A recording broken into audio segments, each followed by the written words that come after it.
Welcome to Chillin' 101. We hope this video helps.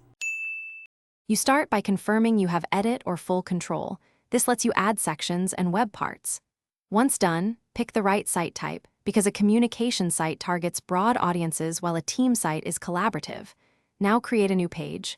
Click New, choose Page, and select a template. This first action gives you layout structure and default web parts, so you can focus on content instead of design. Make sure to name the page clearly for findability. Once your page exists, design by adding sections with the column layout you need. This controls visual flow.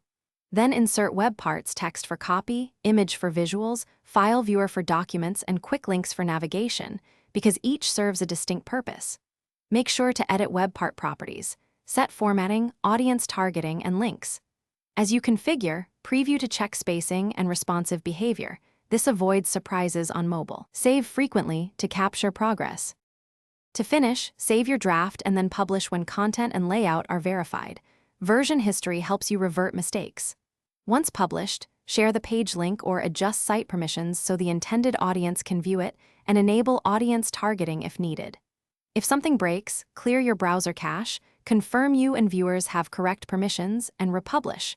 These steps solve most issues quickly. Finally, monitor feedback and iterate. Small updates are low risk and improve adoption.